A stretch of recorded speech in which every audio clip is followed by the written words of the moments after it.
A'udzu billahi minasyaitonir rajim. Bismillahirrahmanirrahim. Wa iz aqadna misaqakum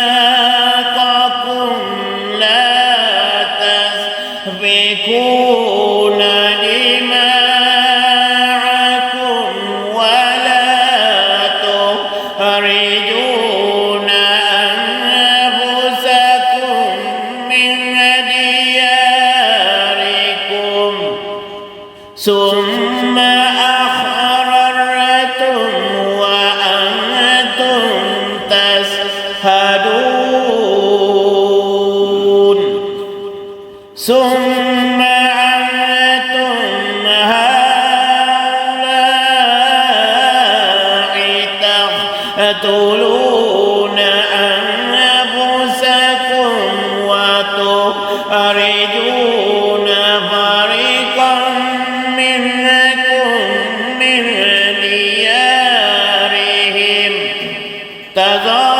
تظاهرون عليهم بالإثم والعدوان وإن يأتوكم أسارى تفادوهم وهو محرم عليكم إخراجهم أفتؤمنون ببعض الكتاب وتكفرون ببعض فما جزاء من يفعل ذلك منكم إلا خزي في الحياة الدنيا ويوم القيامة يردون إلى أشد العذاب وما الله بغافل عما تعملون أولئك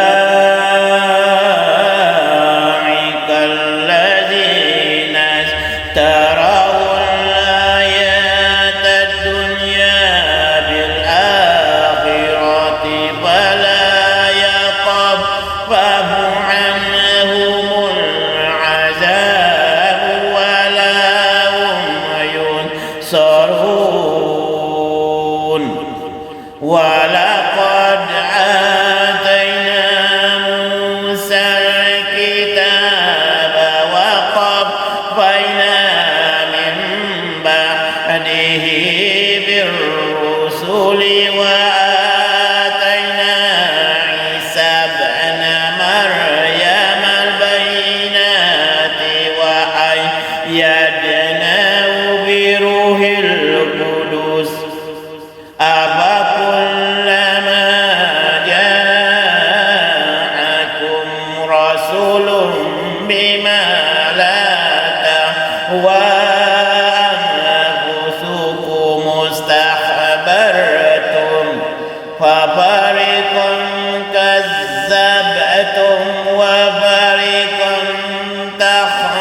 تقتلون وقالوا قلوبنا غلف بل لعنهم الله بكفرهم فقليلا ما يؤمنون. Amin. Amin ya rabbal alamin. Terjemah. Dan ingatlah ketika kami mengambil janji kamu, janganlah kamu menumpahkan darahmu, membunuh orang, dan mengusir dirimu saudara-saudaramu dari kampung halamanmu. Kemudian kamu berikrar dan bersaksi. Kemudian kamu Bani Israel membunuh dirimu sesamamu dan mengusir segolongan dari kamu dari kampung halamannya. Kamu saling membantu menghadapi mereka dalam kejahatan dan permusuhan. Dan jika mereka datang kepadamu sebagian tawanan, kamu tebus mereka, padahal kamu dilarang mengusir mereka. Apakah kamu beriman kepada sebagian kitab Taurat dan ingkar kepada sebagian yang lain? Maka tidak ada balasan yang pantas bagi orang yang berbuat demikian di antara kamu selain kenistaan dalam kehidupan dunia, dan pada hari kiamat mereka dikembalikan kepada azab yang paling berat, dan Allah tidak lengah terhadap apa yang kamu kerjakan. Mereka itulah orang-orang yang membeli kehidupan dunia dengan kehidupan akhirat, maka tidak akan diringankan azabnya dan mereka tidak akan ditolong. Sikap orang Yahudi terhadap para rasul dan kitab-kitab yang diturunkan Allah. Dan sungguh kami telah memberikan kitab Taurat kepada Musa, dan kami susulkan setelahnya dengan rasul-rasul, dan kami telah berikan kepada Isa putra Maryam bukti-bukti kebenaran, serta kami perkuat dia dengan Ruhul Kudus Jibril. Mengapa setiap rasul yang datang kepadamu membawa sesuatu pelajaran yang tidak kamu inginkan, kamu menyombongkan diri, lalu sebagian kamu dustakan dan sebagian kamu bunuh? Dan mereka berkata, hati kami tertutup. Tidak, Allah telah melaknat mereka itu karena keingkaran mereka, tetapi sedikit sekali mereka beriman. Tafsir Ibnu Katsir. Kaum Yahudi Madinah diingatkan terhadap isi perjanjian dalam piagam Madinah untuk tidak saling bunuh dengan sesama Yahudi, mengingat kecenderungan ke arah itu sangat besar di kalangan mereka. Kaum Yahudi dikecam atas kecenderungan saling bunuh, sehingga mereka dinyatakan sebagai orang yang membenarkan sebagian isi Taurat dan mengingkari sebagiannya. Persengketaan antara Yahudi di Madinah dipicu oleh kepentingan dunia, sehingga mereka melupakan perjanjian yang telah dibuat atas nama Allah dan Rasulnya. Kaum Yahudi merupakan kelompok masyarakat sombong yang tidak mau menerima kebenaran sekalipun sudah sangat jelas bukti-buktinya. Kaum Yahudi suka menolak kebenaran yang tidak sesuai dengan keinginan hawa nafsu mereka, selain kebiasaan mengubah dan mengutaati isi kitab suci. Sejumlah nabi dibunuh oleh kaum Yahudi ketika mereka menyampaikan syariat Allah. Secara sombong, kaum Yahudi menyatakan bahawa mereka tidak dapat menerima kebenaran yang dibawa Nabi Muhammad karena merasa pengetahuan mereka telah mumpuni. Renungan ayat. Kita sangat jarang menyadari sebagai orang yang memiliki keterbatasan. Kita selalu merasa di atas orang lain. Kita merasa sebagai orang yang memiliki kelebihan yang tak tertandingi orang lain.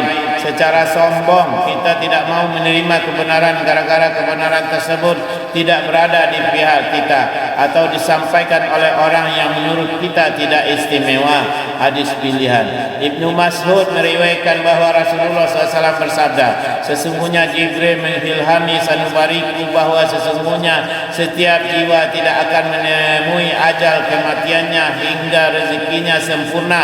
Maka bertakwalah kepada Allah dan berbuat baiklah dalam mencari rezeki. Hadis riwayat Ibnu Hibban.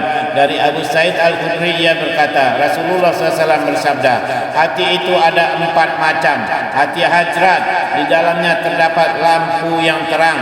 Hati aghlab, yang masih tersegel dengan penutupnya.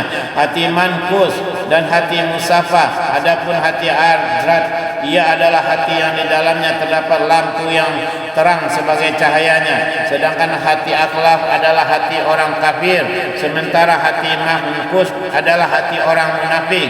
Dia mengetahui kebenaran namun kemudian mengingkarinya. Sedangkan hati musafah adalah hati yang di dalamnya terdapat iman dan nifaq, kemunafikan. Dan perumpamaan iman di dalam hati tersebut adalah laksana sayur-sayuran yang dikembangkan dengan pengairan yang baik, dan perumpamaan kemunafikan di dalamnya adalah laksana luka yang dibengkakkan oleh nanah dan darah, dan yang manapun dari dua penonjolan itu yang lebih mendominasi dan mengalahkan yang lain, maka ialah yang akan menguasai hati tersebut. Hadis riwayat Ahmad. Amin.